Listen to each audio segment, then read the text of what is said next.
Welcome back to the My Team series, and the 19th contestant on the show is myself. I've built 18 teams with people. You'd think I've learned the algorithm by now, and it's time for me to plug my team in and see how I'm set up.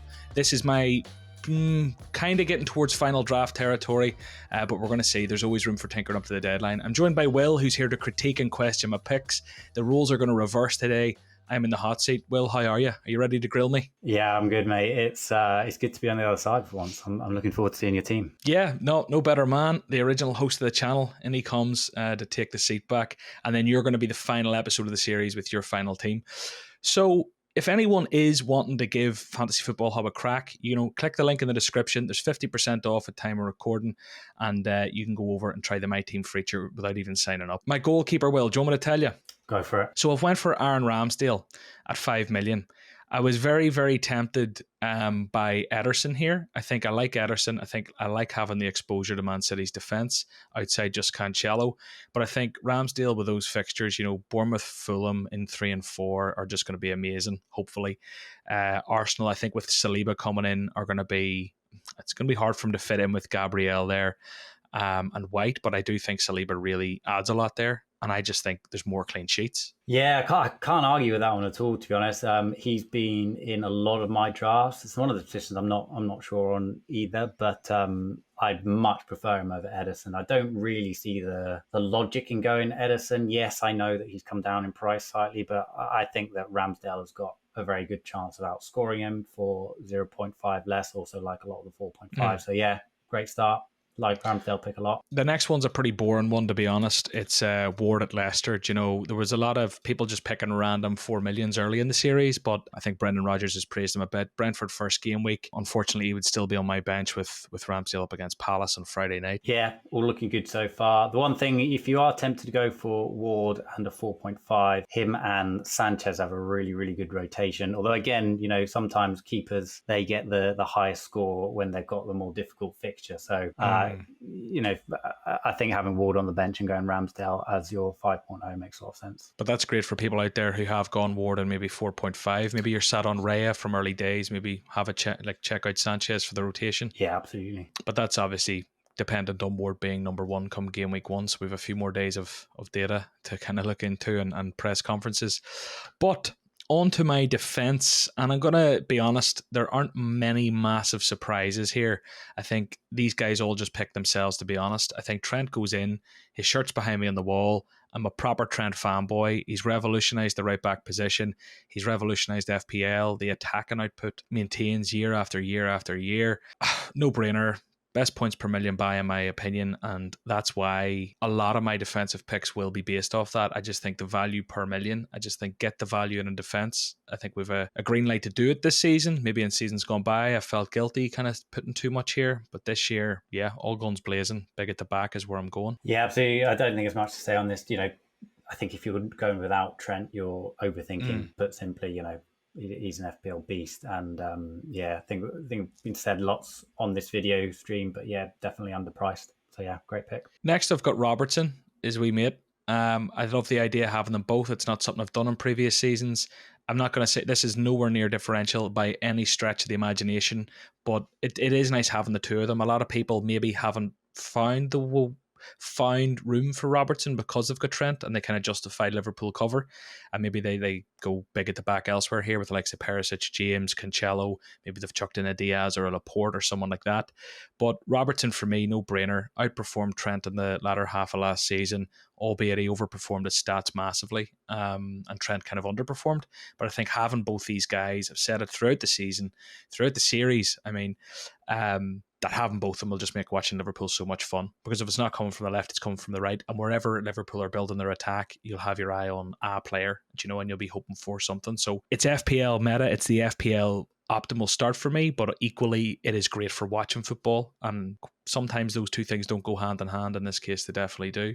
So I'm doubling up. Yeah, again, a really, really solid pick. I do think the one thing that you did mention there is his stats last season weren't, in terms of the underlying numbers, weren't actually that strong. If you look at his sort of expected FPL points per start and compare it to someone like Diaz, they're pretty similar actually, and you get Diaz for a whole million cheaper and obviously part of the Man City back line. But, just from the eye test and just watching him, it's him and Trent down both flanks are just frightening. So I really like that pick. He's in my team as well and pretty much a lot. And if we look at these players in terms of like most predicted points over the first 4 game weeks using the tool, those two do come out top in defenders, hence their prices. No surprises. I'm going for number 3, Cancelo. He's the 3rd highest predicted points over the first 4 game weeks. Another one that I feel like I don't have much to say. The fixtures are great. West Ham, Bournemouth, and Newcastle, Palace, Forest, Villa. Yeah, I struggle, because having that Man City covers hard. De Bruyne is the guy I'd love, but it's just can't fit him in. Spoiler alert. And, further up the pitch, there's a conversation we're going to have a bit later around Haaland and Kane, but having some exposure here in Man City and maybe elsewhere in the team, I think it's 100% needed. And Cancelo, getting it in, clean sheets, you're getting some of that, and going forward, you're getting some of that. So no matter what really happens in a City game, I think it's just nice to have Cancelo for a bit of exposure and cover, and even just the ownership, the output. There's no point in talking anymore about him. I don't think he's a must-have. Yeah, I mean, even if you look at all players under 9.5 million, actually all players under 10 million for predicted points over the first 4 game weeks, only Sterling is sort of breaks the trio of Trent, Robertson and Cancelo. So yeah, I mean, I think FPL got a lot right with the pricing this year, but for me, those guys, they should be well up there. I'd probably even play, start Trent and Robbo if they're around 9.5 even. So, and the same with Cancelo. I think they are that good. So yeah, for me, exactly the same. I think, those guys make a lot of sense, and not surprised that they're locked into your team. My last slot for a starting defender, I'm talking about going big at the back. I have the biggest and best defenders, but one of them will be a bench player.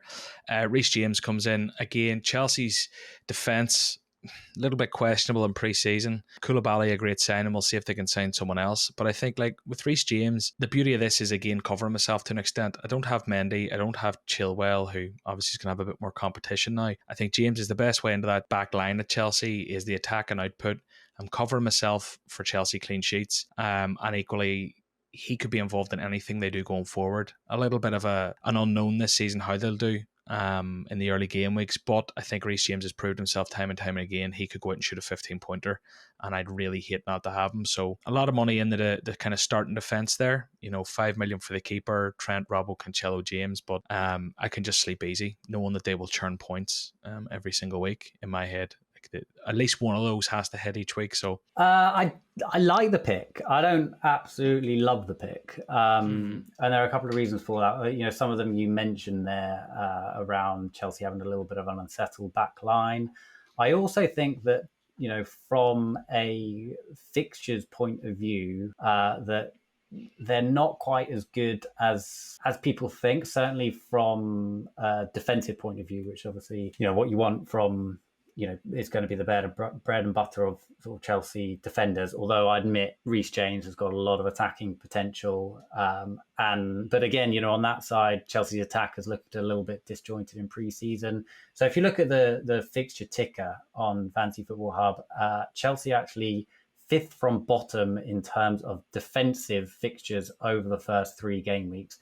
So, if you're looking to get out of the blocks on a flyer, then, Chelsea don't have the best defensive fixtures. So, yes, Reece James is a really, really good pick. I don't think anyone's going to deny that. But he's certainly, not someone which I think is essential. And I think there are potentially other better value picks out there. And then the 5th slot will, no prizes for guessing, 4 million, Nico Williams. I'm just hoping he comes out with the occasional attack and return, the occasional surprise clean sheet, but a guaranteed 1 to 2 points every single game week coming off the bench if any of those boys don't start. That's the plan. Yeah, you can't go wrong with him. I guess, are you tempted to go for 5 at the back? Are there any other defenders that you've been looking at? I think like I'm very, very tempted to maybe go, if I can find a million elsewhere up the pitch, maybe, or downgrade James to a Perisic to find point 0.5 and then find point 0.5 up the pitch. I do like the look of Kieran Trippier.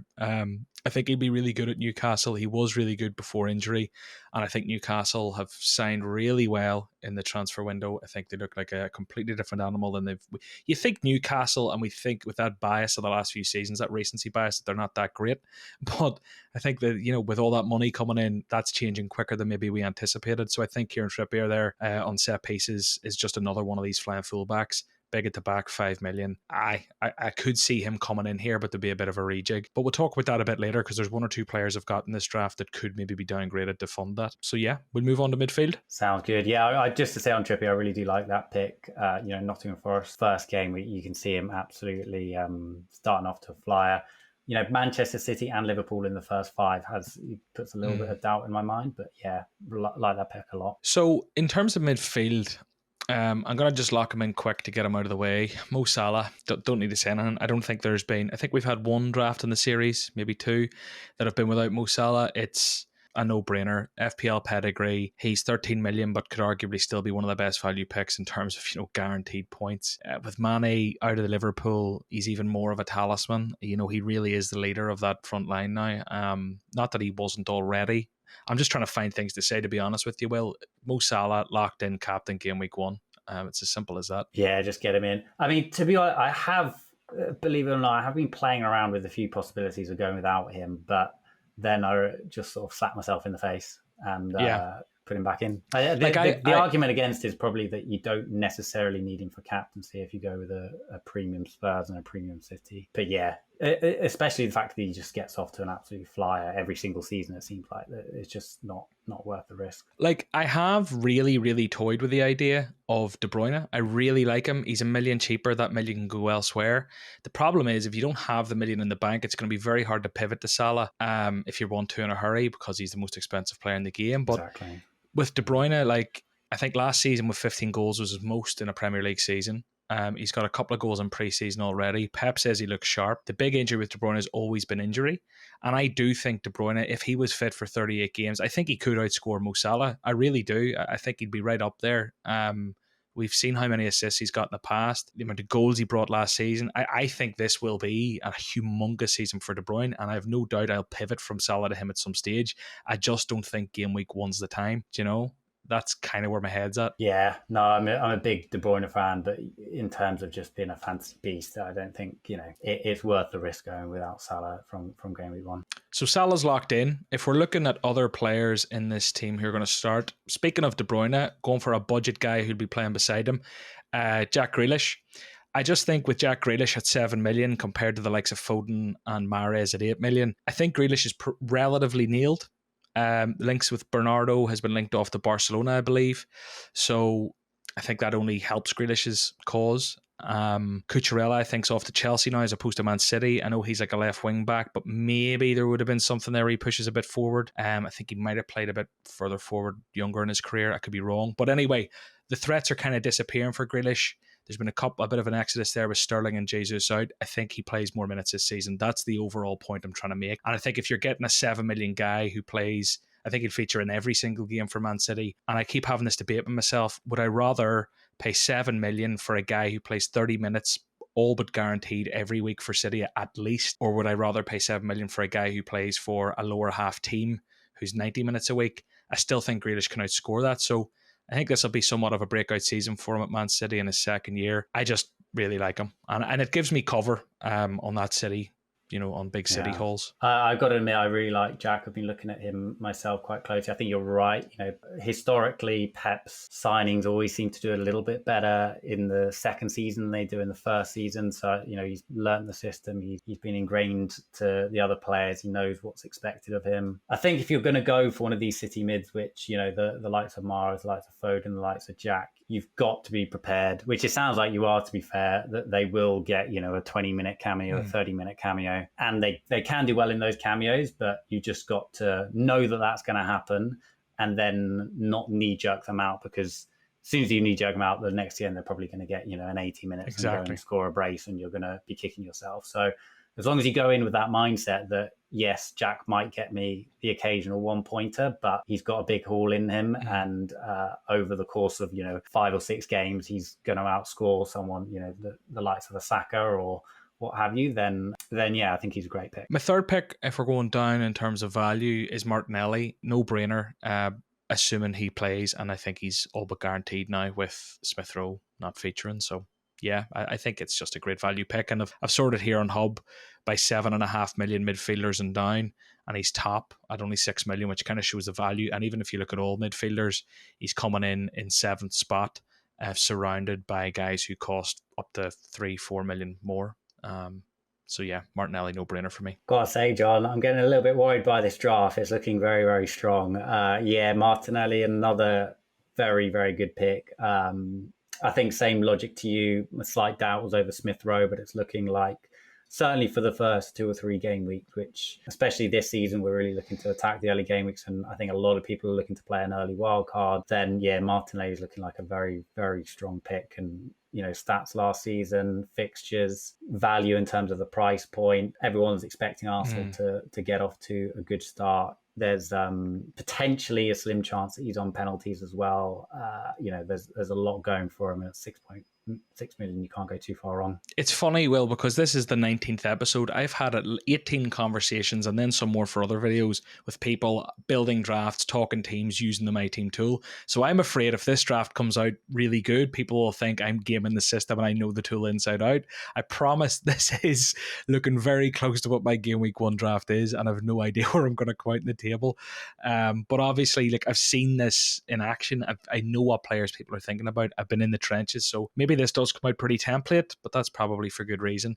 I would say with the likes of Grealish, as big a fan as I am of Grealish, I think the Grealish and James, maybe a bit of a shift there to the likes of a Trippier and maybe someone else in the Grealish spot could lead to Nico Williams becoming the likes of a Perisic. But yeah, this is pretty close to the deadline, so it mightn't change much. Okay, my 4th slot, I'm going for a 4-4-2, which seems a bit old school, but Leon Bailey, again, no mad surprises here. 5 million, been great in pre-season. Of the 5 million mids, predicted to score the most points over the first 4 weeks. Great enabler. Yeah, I just really like that fixture against Bournemouth. Can easily move. I'd probably keep him for Bournemouth, Everton, and then probably even Palace, depending on how it's went. But regardless, I do think there'll be a 4.5 million midfield option that kind of emerges as we get every season that Bailey could change to after that Bournemouth fixture if he bombs and feel like it beat 3-0 or something stupid. Leon Bailey in, based purely off pre-season form and his pedigree from the Bundesliga. Yeah, I mean, if you look at the first 2 fixtures for Villa, Bournemouth, Everton, I think those are very, very strong from an attacking point of view. And yeah, Fancy Football Hub fixture ticker suggests that they're second on the fixtures ticker for an attacking team's point of view. 5 million, incredible pre-season. He had very good, pedigree, as you say, coming from the Bundesliga. So I think that he's, another fantastic pick. Slight nervousness, I guess, going into game week 1 with, Jack and Bailey, just from a minutes point of view.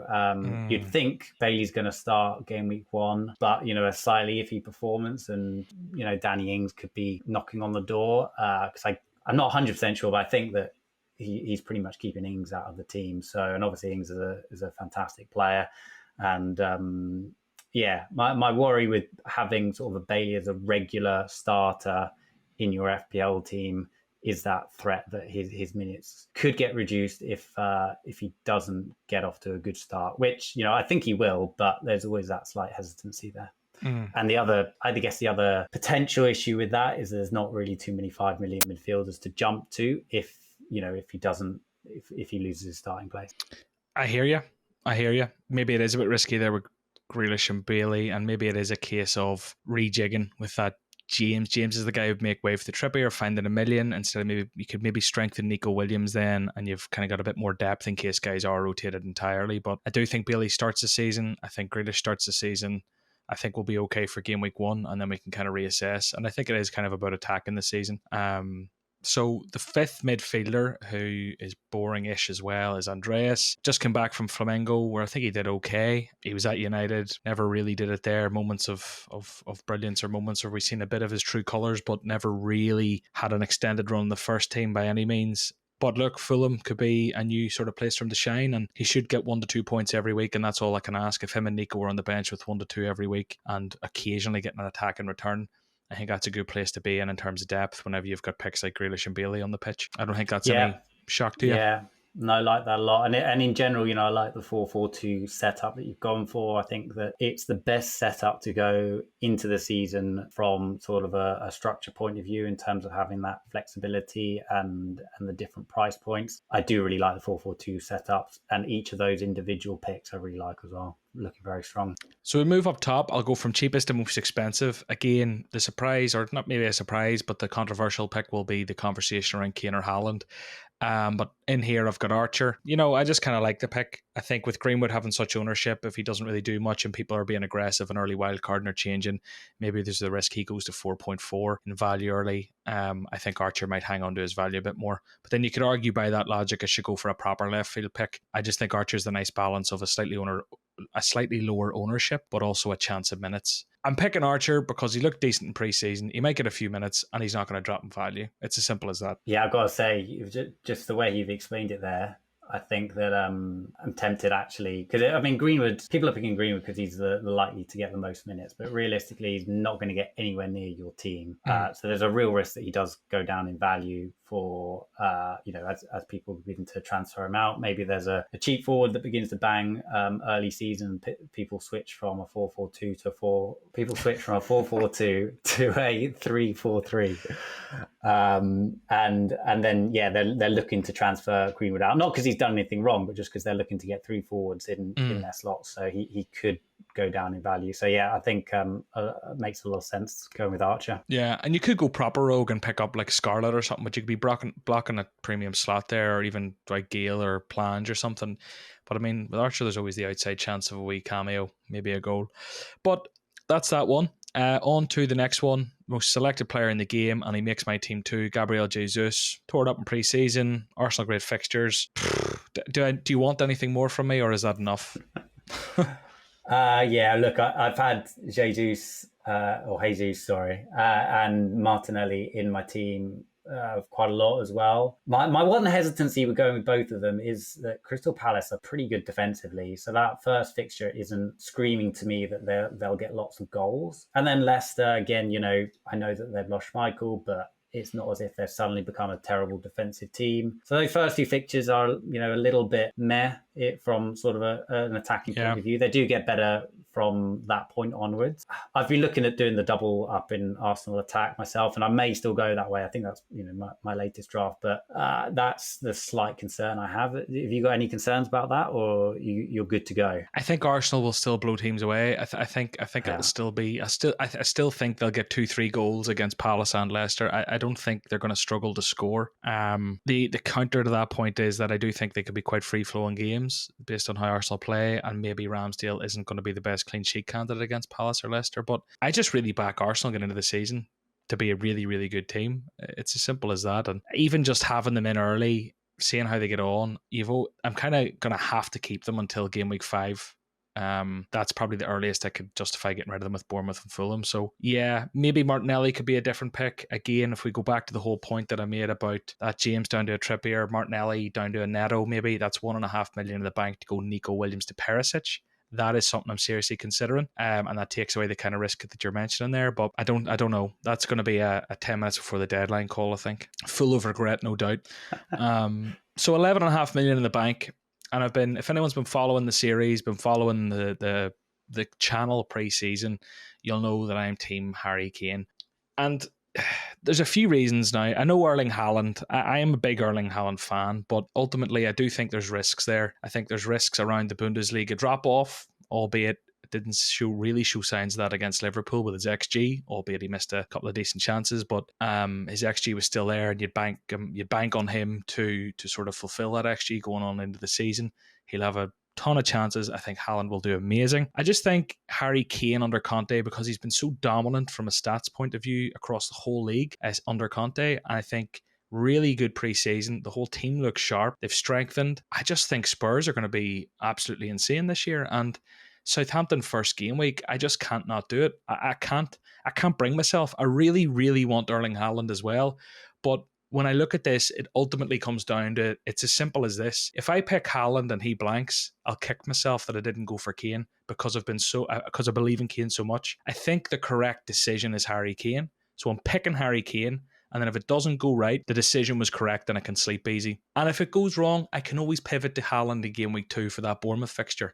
That is borderline penciled in for me, unless there's other fires to fight in this team. But if nothing goes wrong in this team and Kane does okay in game week 1 and Haaland does okay in game week 1, I might just pivot. I might just do it. Might have to be early if Haaland smashes a hat-trick in the first game for the price rise. But that's kind of where my head's at. I don't even know if that makes much sense to other people, but to me, that's how I'm justifying it. Yeah, look, I love Harry Kane. He's had a ridiculously good preseason. I guess that there are some arguments going for Haaland, which, I think are quite actually compelling. The people talking about missing chances in the Community Shield. For me, what you want to see is people getting chances, right? That's the biggest predictor for future goals. I'd much rather see a player miss 5 big chances than score and not get any goals over 1 big chance and score it. You want to see people getting those chances. And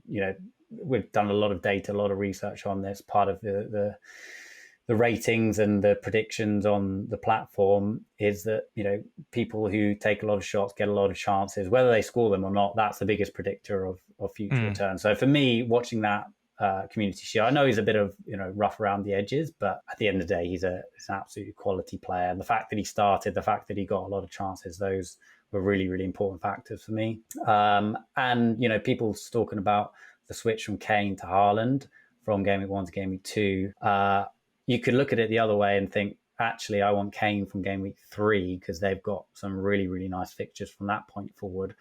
And also I can get a really good captaincy in Haaland in game week 2. So have Haaland actually for the first 2 game weeks, because you're probably going to captain Salah in game week 1 and then switch to Kane. So I think they're both fantastic options. And it's a decision which I'm really, really struggling with. But, I can't argue with the Kane pick. I think between you and Bakar, is there breaking my heart? Because I'm going to be at the West Ham Man City game as well. And I'm thinking, I should really have Haaland for that. But equally, I think it's fun cheering against him.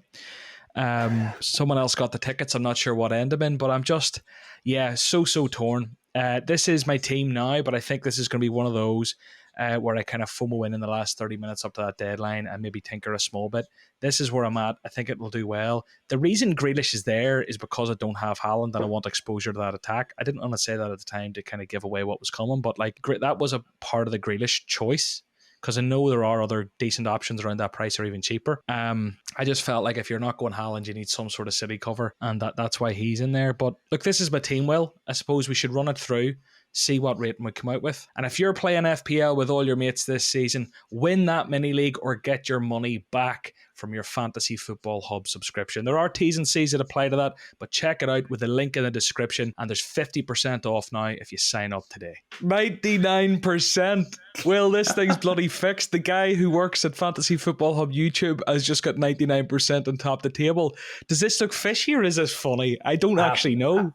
Absolutely fixed. Absolutely fixed. You've been playing around this for weeks and suddenly, just happened to have a 99% draft, top of the league. Absolutely fixed. I look like an absolute scumbag. I feel like I'd actually rather, for my reputation, throw in a few duds and have a team rating of 94 or something. I'm just going to say, look, on a serious level, I mean, it's just it's an incredibly solid team for the first few game weeks. There aren't really any weaknesses in terms of the player picks. That I'm not surprised that the algorithm is rating it so highly. Great picks across the board. So yeah, nice, very nice team. Okay, so that was good fun. Will, do you want to tell them about the offers on at Hub at the minute? Yeah, I mean, we've got, first of all, thank you to everyone who's signed up so far. It's just been absolutely blown away by the amount of you that's taken up the offer. So massive thank you. The feedback as well that we've been getting has just been insane. And if you're going to sign up, now is absolutely the time to do it, because we've got the 50% offer that will be gone in a few days. We've also got the money back guarantee if you don't win your mini league. So yeah, 2 massive reasons to sign up. And yeah, I think it's a no-brainer. It's almost like you've got to have Salah in your team. You've got to have Fantasy Football Hub membership if you want to do well this season at FPL. But yeah, thank you very much, John. It's been an absolute pleasure as always. No, thank you for coming on, and you're obviously up next in the series. Let's see if you can beat 99. Good luck.